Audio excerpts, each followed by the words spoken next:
आप पढ़ रहे हैं class 12th biology molecular basis of inheritance chapter.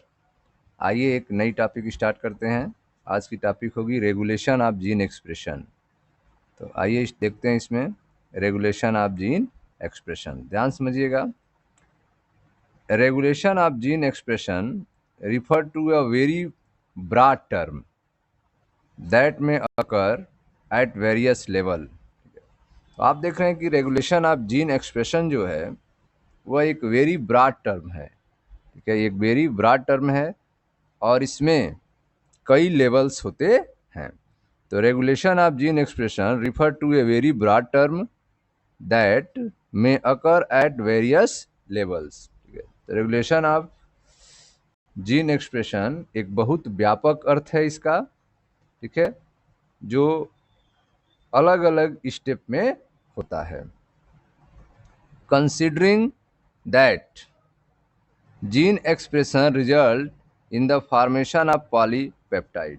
ठीक है, तो आप जानते हैं कि जीन एक्सप्रेशन के कारण ही पॉलीपेप्टाइड का फॉर्मेशन होता है। ठीक है, जीन एक्सप्रेशन जब होते हैं तो उससे ही पॉलीपेप्टाइड का फॉर्मेशन होता है। Considering that gene expression result in the formation of A peptide. तो रेगुलेशन ऑफ जीन एक्सप्रेशन एक वेरी ब्रॉड टर्म है that may occur various level, जिसमें विभिन्न लेवल होते हैं, अलग अलग लेवल्स होते हैं। Considering that gene expression result in the formation of A peptide. ठीक है, तो आप देख रहे हैं इसमें जीन एक्सप्रेशन के परिणाम स्वरूप ही पॉलीपेप्टाइड का फॉर्मेशन होता है। It can be regulated eight several levels. ठीक है, इसको जो है कई स्तरों पे रेगुलेट किया जाता है। ठीक है, इसे कई स्तर पर आप नियमित कर सकते हैं। It can be regulated eight several levels, इसको कई लेवल पे रेगुलेट कर सकते हैं। तो आइए यूकैरियोट्स में देखते हैं। In eukaryotes the regulation could be exerted at. Eukaryotes में रेगुलेशन कैसे होता है जीन एक्सप्रेशन का? तो नंबर फर्स्ट जो है आपका ट्रांसक्रिप्शनल लेवल। ठीक है, पहले जो होता है ट्रांसक्रिप्शनल लेवल होता है, जिसमें डीएनए से एमआरएनए का फॉर्मेशन होता है, जिसे हम ट्रांसक्रिप्शनल लेवल कहते हैं, जिसमें फॉर्मेशन ऑफ प्राइमरी ट्रांसक्रिप्ट। ठीक है, प्राइमरी ट्रांसक्रिप्ट बनता है और इस प्राइमरी ट्रांसक्रिप्ट को हम क्या कहते हैं? एचएनआरएनए। प्राइमरी ट्रांसक्रिप्ट को ही हम एचएनआरएनए कहते हैं। ठीक है, एचएनआरएनए। तो सबसे पहले एचएनआरएनए बनता है जो प्राइमरी ट्रांसक्रिप्ट होता है। फिर इस एचएनआरएनए में होता है प्रोसेसिंग लेवल। इस एचएनआरएनए में प्रोसेसिंग होगा। इसके बारे में आपने पढ़े कि इसमें 5 एंड पर कैपिंग की प्रोसेस होती है।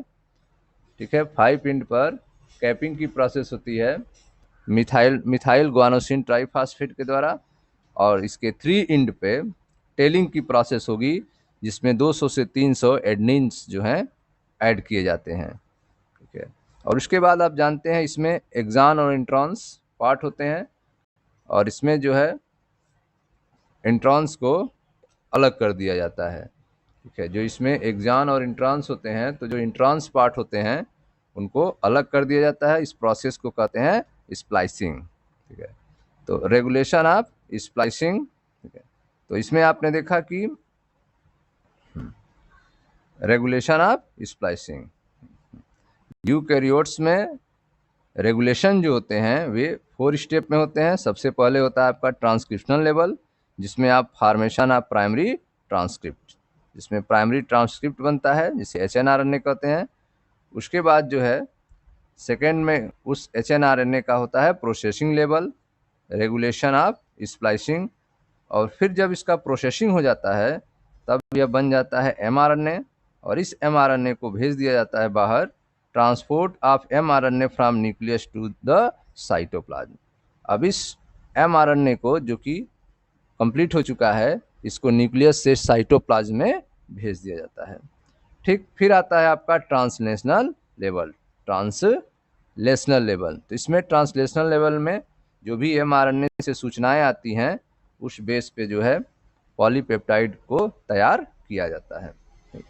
तो यहाँ पे आपने देखा कि किसी भी जीन को एक्सप्रेस होने के लिए, ठीक है, किसी भी जीन को पॉलीपेप्टाइड बनाने के लिए 4 स्टेप से यूकैरियोट्स में गुजरना पड़ता है। पहले जो है इसका ट्रांसक्रिप्शनल लेवल होता है जिसमें प्राइमरी ट्रांसक्रिप्ट तैयार किया जाता है। सेकेंड होता है आपका प्रोसेसिंग लेवल जिसमें स्प्लाइसिंग रेगुलेट किया जाता है। और फिर जो है transport of mRNA from nucleus to cytoplasm. और फिर लास्ट में आपका होता है ट्रांसलेशनल लेवल। ठीक, नेक्स्ट देखें। The gene in a cell express to perform a particular function. ठीक है, तो the genes in a cell are expressed to perform a particular function or a set of function। तो आप देख रहे हैं कि जो जीन जो हैं वह सेल्स में किसी एक वर्क को परफॉर्म करेंगे या फिर कई वर्क को परफॉर्म करते हैं, एक साथ कई वर्क को करते हैं। तो the gene in a cell are express to perform a particular function. Gene जो हैं, जीन्स जो हैं वे सेल में किसी एक निश्चित कार्य को कर सकते हैं, ठीक है, या फिर वह किसी विशेष कार्य को करते हैं। ठीक है, तो genes in a cell are express to perform particular function are a set of function. ठीक, तो जीन्स आपने देखा कि कोशिका में एक्सप्रेस होकर एक विशेष कार्य को या फिर एक निश्चित कार्य को कंप्लीट करते हैं। एक एग्जाम्पल से समझते हैं। For example, if an enzyme called beta galactosidase is synthesize by E coli. आप देख रहे हैं यहाँ पर एक एंजाइम है जिसका नाम है बीटा ग्लैक्टोसाइडेज। बीटा ग्लैक्टोसाइडेज यह तैयार होता है किसमें? ई कोलाई में, एस्चेरिचिया कोलाई में यह एंजाइम सिंथेसाइज किया जाता है। अब इस एंजाइम का क्या वर्क है देखिए ध्यान से। It is use to catalyse the hydrolysis of a disaccharide lactose. ठीक है, तो यह जो है डाइसैकेराइड लैक्टोज के हाइड्रोलिसिस में कैटेलाइज का वर्क करता है, कैटलिस्ट का काम करता है। तो एंजाइम जो बीटा ग्लैक्टोसाइडेज है वह लैक्टोज जो कि एक डाइसैकेराइड है उसको तोड़ने में, उसको हाइड्रोलाइज करने में इस कैटलिस्ट की भूमिका होती है। लैक्टोज को यह तोड़ता है इनटू ग्लैक्टोज एंड ग्लूकोज। ठीक है, the bacteria use them as a source of energy. तो आप देख रहे हैं कि ई कोलाई के अंदर एक एंजाइम का फॉर्मेशन होता है जिसे बीटा ग्लैक्टोसाइडेज कहते हैं। ठीक है, और यह जो एंजाइम है वो कैटलाइज करता है डाइसैकेराइड लैक्टोज के हाइड्रोलिसिस को, जिससे लैक्टोज जो है ग्लैक्टोज और ग्लूकोज में टूटता है। और इस जो ग्लूकोज है, ग्लैक्टोज है, इसे बैक्टीरिया जो है as a source of energy के रूप में यूज करता है। The bacteria use them as a source of energy. तो आप देख रहे हैं कि लैक्टोज अगर ई कोलाई के अंदर है, लैक्टोज अगर एस्चेरिचिया कोलाई के अंदर है सेल में, तो जीन जो है एक्सप्रेस होगा और जीन एक्सप्रेस होके एंजाइम बनाएगा बीटा ग्लैक्टोसाइडेज। और बीटा ग्लैक्टोसाइडेज जो है इस लैक्टोज को, जो कि एक डाइसैकेराइड है, इसको तोड़ देगा ग्लैक्टोज और ग्लूकोज में, और इसे बैक्टीरिया जो है एनर्जी के रूप में यूज करेगा। Hence if the bacteria do not have lactose around them to utilise for energy source. ठीक है, तो अगर जो है बैक्टीरिया के पास एनर्जी के लिए लैक्टोज नहीं है, ठीक है, hence if the bacteria do not have lactose around them, यदि बैक्टीरिया के पास लैक्टोज नहीं है to be utilise for energy source, energy source के रूप में बैक्टीरिया के पास अगर लैक्टोज नहीं है, तब क्या होगा? दे would no longer require the synthesis of enzyme beta galactosidase. तो यहाँ पर बीटा ग्लैक्टोसाइडेज के निर्माण की जरूरत नहीं है। अब जो है बीटा ग्लाइकोसाइडेज जो एंजाइम फॉर्मेशन हो रहा है इसकी जरूरत नहीं है। They would not longer require the synthesis of the enzyme beta glycosidase. तो इसमें आपने देखा कि बैक्टीरिया के पास अगर लैक्टोज डाइसेक्राइड नहीं है तो एंजाइम के फॉर्मेशन की जरूरत नहीं है। They would no longer require the synthesis of the enzyme beta glycosidase. ठीक है। देयरफॉर इन सिंपल टर्म, इसे हम सिंपल टर्म में कहें, it is the metabolic physiological और environmental condition that regulate the expression of gene.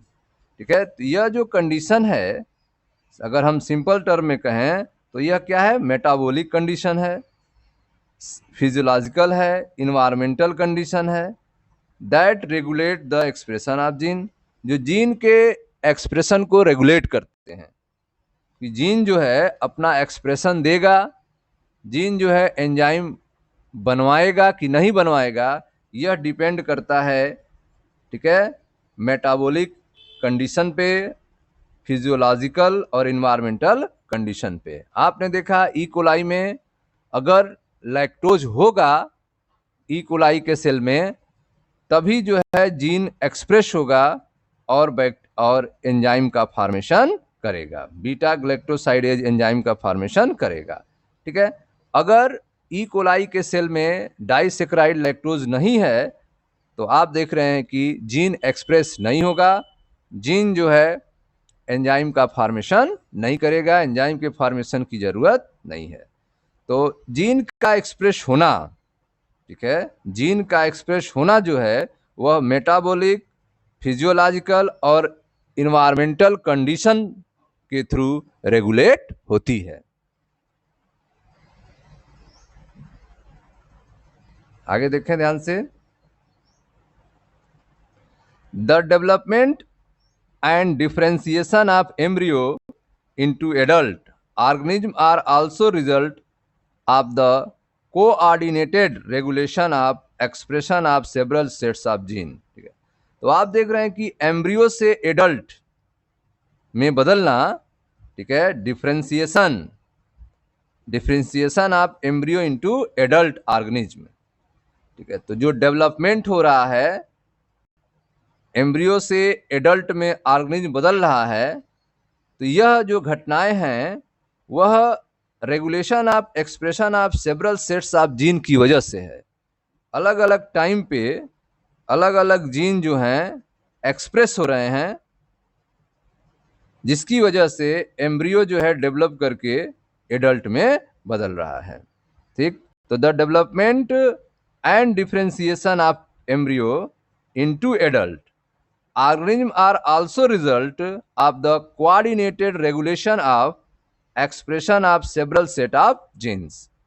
तो इसमें आपने देखा कि एक एम्ब्रियो जो है एडल्ट में चेंज हो रहा है, तो इसके लिए जो है, ठीक है, सेवरल सेट्स ऑफ जीन के एक्सप्रेशन और रेगुलेशन के कारण ही होता है। ठीक है।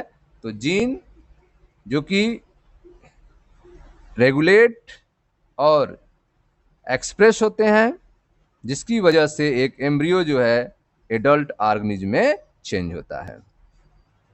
ठीक। आगे देखते हैं प्रोकैरियोट्स में। In prokaryotes control of the rate of transcriptional initiation is the predominant site for control gene expression. ठीक है। तो प्रोकैरियोट्स में जीन के एक्सप्रेशन के कंट्रोल के लिए कुछ ऐसे प्रभावी साइट होते हैं जो ट्रांसक्रिप्शन स्टार्ट के रेट को कंट्रोल करते हैं। ठीक है। तो आप देख रहे हैं कि प्रोकैरियोट्स में, in prokaryotes control the rate of transcriptional initiation. Prokaryotes में ट्रांसक्रिप्शनल इनिशिएशन को कंट्रोल करने के लिए, उसके रेट को कंट्रोल करने के लिए is the predominant site for control the gene expression. Gene के एक्सप्रेशन को कंट्रोल करने के लिए प्रोकैरियोट्स में प्रीडोमिनेंट साइट होते हैं जो कि ट्रांसक्रिप्शनल इनिशिएशन को कंट्रोल करने का काम करते हैं। तो प्रोकैरियोट्स में जीन को एक्सप्रेस के लिए, कंट्रोल के लिए कुछ ऐसे, ठीक है, इफेक्टिव साइट होते हैं जो ट्रांसक्रिप्शन को, ठीक है, ट्रांसक्रिप्शन को स्टार्ट होने के रेट को कंट्रोल करते हैं। In a transcription unit the activity of RNA polymerase at a given promoter is in turn regulated by interaction with accessory protein which affect its ability to recognize start site। ठीक है, तो यहाँ पे आप देख रहे हैं कि जो ट्रांसक्रिप्शनल यूनिट है, इन ए ट्रांसक्रिप्शनल यूनिट में the activity of RNA polymerase at a given promoter, ठीक है, एक दिए गए प्रमोटर के साथ आरएनए पॉलीमरेज की जो एक्टिविटी होगी, in turn regulated by interaction with accessory protein, एक एसेसरी प्रोटीन के रेगुलेशन इंटरेक्शन की वजह से होगी, which affect its ability to recognise start site, और उसमें यह क्षमता होगी कि वह पहचानेगा कि, ठीक है, स्टार्ट साइट कहाँ है। तो एक एसेसरी प्रोटीन है, एक जरूरी प्रोटीन है जिसका प्रभाव यह होता है कि उसमें, उस प्रोटीन के अंदर यह क्षमता होती है कि वह स्टार्ट साइट को पहचानता है, जिसकी वजह से आरएनए पॉलीमरेज जो है वह प्रमोटर के साथ मिलकर वर्क को स्टार्ट करता है। ठीक है, तो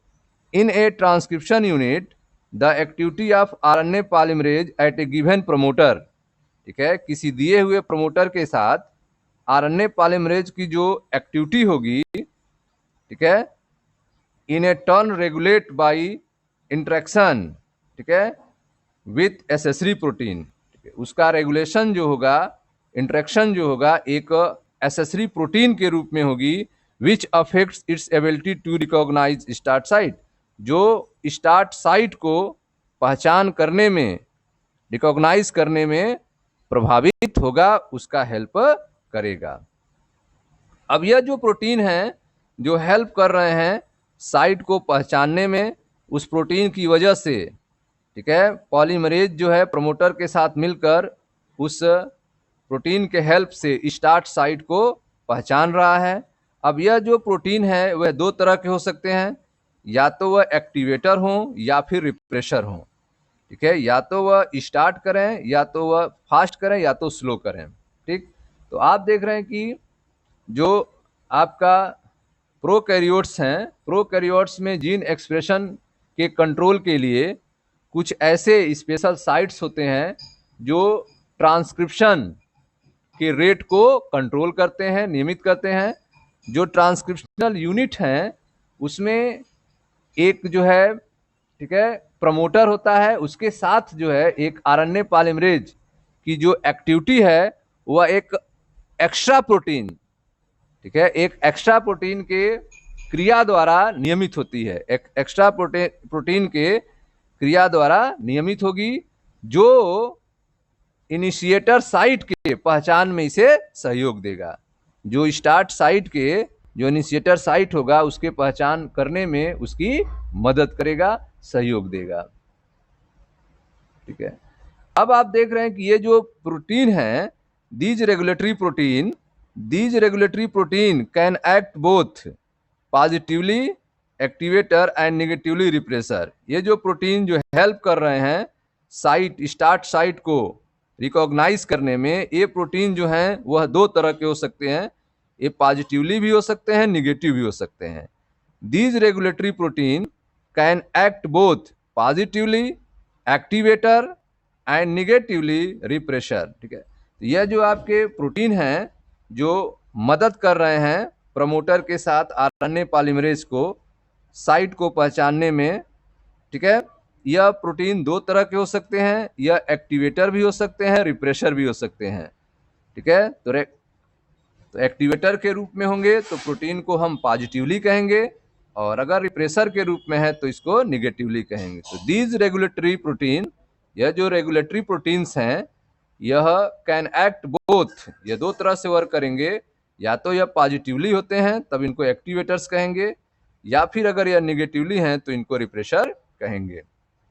the accessibility of promoter region of prokaryotic DNA is in many cases regulated by the interactions of proteins which sequence term operators। ठीक है, तो आप देख रहे हैं कि प्रोकैरियोट्स में, ठीक है, प्रोकैरियोट्स के डीएनए में प्रमोटर साइट पे the accessibility of promoter region of prokaryotic DNA, prokaryotic DNA में प्रमोटर साइट पे, ठीक है, प्रमोटर साइट की जो उपलब्धता है, the accessibility of promoter, promoter site की जो उपलब्धता है, the accessibility of promoter region of a prokaryotic DNA in many cases regulated by interaction of protein with sequence term operator। ठीक है, बहुत सारे केस में प्रमोटर साइट की प्रोकैरियोटिक डीएनए में, ठीक है, पहचान करना वह एक प्रोटीन सीक्वेंस के इंटरेक्शन की वजह से होता है, रेगुलेट होता है, जिसे हम ऑपरेटर कहते हैं। ठीक है, तो आप देख रहे हैं कि प्रोकैरियोटिक डीएनए में जो ऑपरेटर साइट हैं, ठीक है, प्रोकैरियोटिक डीएनए में ऑपरेटर रीजन जो है की उपलब्धता जो है वह प्रोटीन के, ठीक है, प्रोटीन के एक विशेष सीक्वेंस में, प्रोटीन के एक विशेष सीक्वेंस में होती है, जिसे ऑपरेटर कहते हैं, जिसे क्या कहते हैं, ऑपरेटर कहते हैं। ठीक है, और इसी के द्वारा वह नियमित होती रहती है, ऑपरेटर के द्वारा ही वह नियमित होती रहती है। तो the accessibility of promoter region of prokaryotic DNA in many cases regulated by a interaction of protein with sequence term operator। तो प्रोकैरियोटिक्स के डीएनए में, ठीक है, प्रमोटर रीजन्स पे रेगुलेट करने के लिए इंटरेक्शंस प्रोटीन होते हैं और उस सीक्वेंस को हम ऑपरेटर कहते हैं।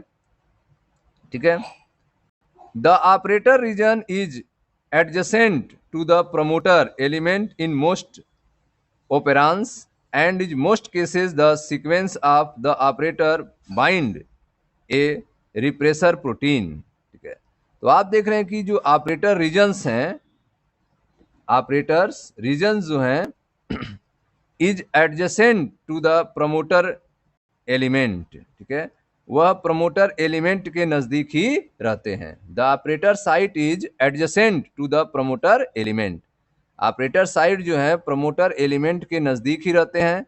In most operon and in most cases, ठीक है, अधिकांश ओपेरान और अधिकांश केसेस में ऑपरेटर रीजन और, ठीक है, ऑपरेटर रीजन और प्रमोटर यह दोनों नजदीक ही रहते हैं।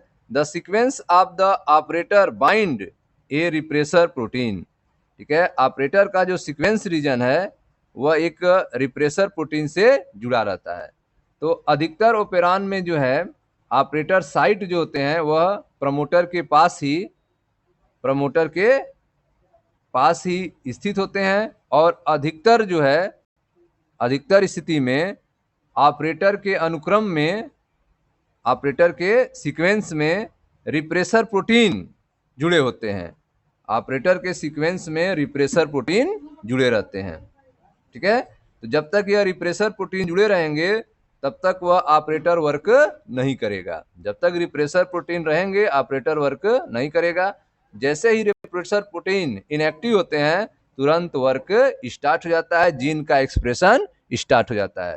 तो जब तक रिप्रेसर प्रोटीन ऑपरेटर से जुड़े रहेंगे तब तक ऑपरेटर वर्क नहीं कर पाएगा। ऑपरेटर से रिप्रेसर के हटने से ही तुरंत जीन का एक्सप्रेशन स्टार्ट हो जाएगा और वर्क स्टार्ट हो जाएगा। ठीक है, तो आप देखें यहाँ पर एक फिगर में देखें, यहाँ पर आप देख रहे हैं यह एक डीएनए सीक्वेंस दिखाया गया है जिसमें यह रिप्रेसर है, ठीक है, रिप्रेसर है, और यह रिप्रेजेंट, ठीक है, यह रिप्रेसर ऑफ mRNA। mRNA को वर्क करना है, लेकिन यह mRNA जो है वर्क नहीं कर पा रहा है। आगे जो है आपका ZYA है, यह वर्क नहीं कर रहा है क्योंकि यह रिप्रेसर जो है इससे आके जुड़ गया है। यहाँ पर आप देख रहे हैं कि रिप्रेसर जो है आके जुड़ गया है, यह रिप्रेसर जो है यहाँ आके बाइंड हो गया है। Repressor bind to the operator region. Repressor जो है कहाँ जुड़ गया है? ऑपरेटर रीजन पे। ऑपरेटर रीजन पे रिप्रेसर जुड़ गया है, ठीक है। ऑपरेटर रीजन को यहाँ पे O से दिखाया गया है, रिप्रेस, ठीक है। तो ऑपरेटर रीजन से रिप्रेसर के जुड़ने की वजह से and prevent RNA polymerase from transcribing the operon. Operon पर जो है ट्रांसक्राइबिंग नहीं हो रहा है, RNA पॉलीमरेज वर्क नहीं कर पा रहा है और ZYA को एक्सप्रेस होने नहीं दे रहा है, ठीक है। तो आप देख रहे हैं कि जब ऑपरेटर रीजन पे एक रिप्रेसर बाइंड रहेगा तब तक जो है RNA जो है वर्क नहीं कर पाएगा, RNA पॉलीमरेज वर्क नहीं कर पाएगा और जीन एक्सप्रेस नहीं हो पाएंगे। जैसे ही रिप्रेसर हटेगा, ठीक है, जैसे ही रिप्रेसर हटेगा, तो इस फिगर में आप देख रहे हैं कि रिप्रेसर जो है हट जाएगा क्योंकि उससे एक इंड्यूसर जुड़ जा रहा है।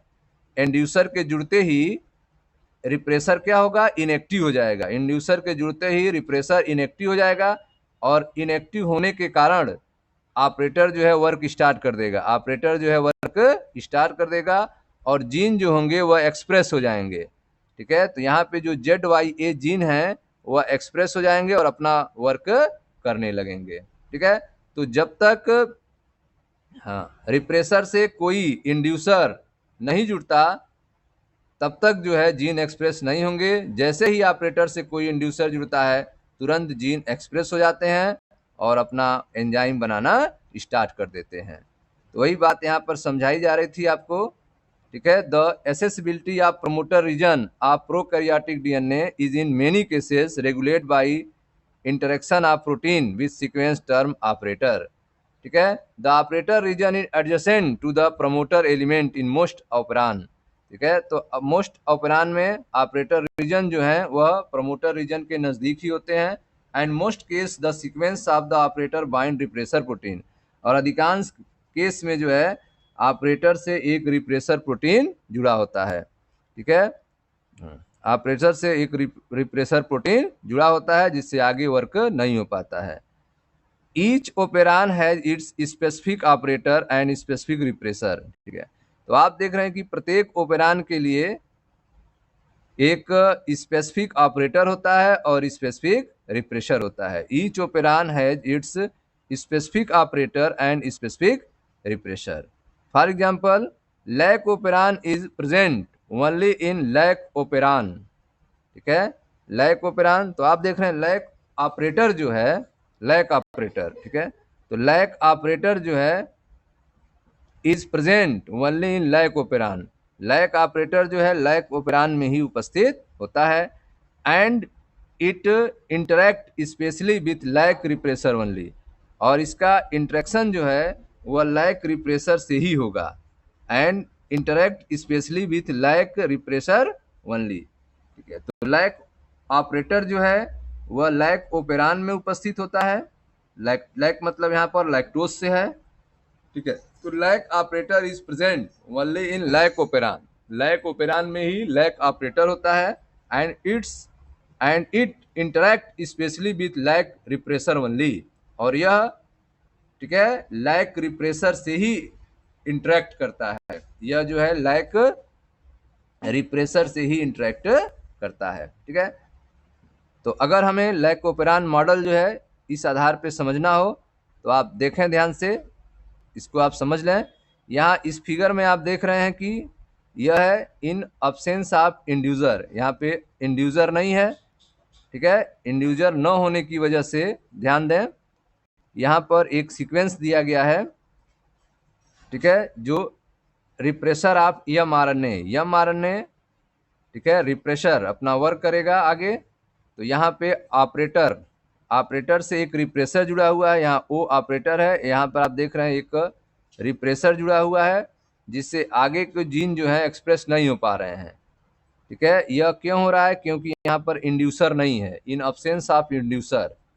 इंड्यूसर अगर आएगा तो जो ही रिप्रेसर से जुड़ेगा त्यों यह इनएक्टिव हो जाएगा और आगे जो है एक्सप्रेस होने लगेगा, ठीक है। तो रिप्रेशर mRNA, ठीक है, रिप्रेशर जो है mRNA के रूप में है जो जाके यहाँ पर रोक दिया है। Repressor bind to the operator, repressor क्या किया है, repressor bind to the operator region O and prevent RNA polymerase for transcribing the operon. तो यहाँ पे आप देख रहे हैं रिप्रेशर जो है वह ऑपरेटर रीजन ओ से जाके जुड़ गया है एंड प्रिवेंट RNA पॉलीमरेज, और RNA पॉलीमरेज को रोका हुआ है ट्रांसक्राइबिंग द ओपेरान, ठीक है, ओपेरान जो है ट्रांसक्राइबिंग न करने पाए और RNA पॉलीमरेज एंजाइम को रोका हुआ है। लेकिन जब इंड्यूसर आ जाएगा, इन प्रेजेंस ऑफ इंड्यूसर, तो प्रेजेंस ऑफ इंड्यूसर में आप देख रहे हैं यह आके रिप्रेशर से जुड़ जाएगा, यह आके किससे जुड़ जाएगा, रिप्रेशर से, जिससे रिप्रेशर क्या होगा, इनएक्टिव हो जाएगा, रिप्रेशर जो है इनएक्टिव हो जाएगा। अब ओपेरान जो है आगे वर्क करना शुरू कर देगा, ऑपरेटर जो है वर्क करना शुरू कर देगा, जिससे ZYA जो है लाइक mRNA बनाएंगे, क्या बनाएंगे, लाइक mRNA बनाएंगे, और ट्रांसक्रिप्शन होगा, लाइक mRNA बनेगा और अपना अपना वर्क होगा। Z जो है आप देख रहे हैं बीटा ग्लैक्टोसाइडेज बना रहा है, बीटा ग्लैक्टोसाइडेज बना रहा है एंजाइम, ठीक है। Y आप देख रहे हैं परमिएज बना रहा है, और A जो है आपका ट्रांसिटाइलेज बना रहा है। तो इस तरह से 3 तरह के एंजाइम जो है फॉर्मेशन स्टार्ट हो गए हैं। लाइक mRNA बन गया है।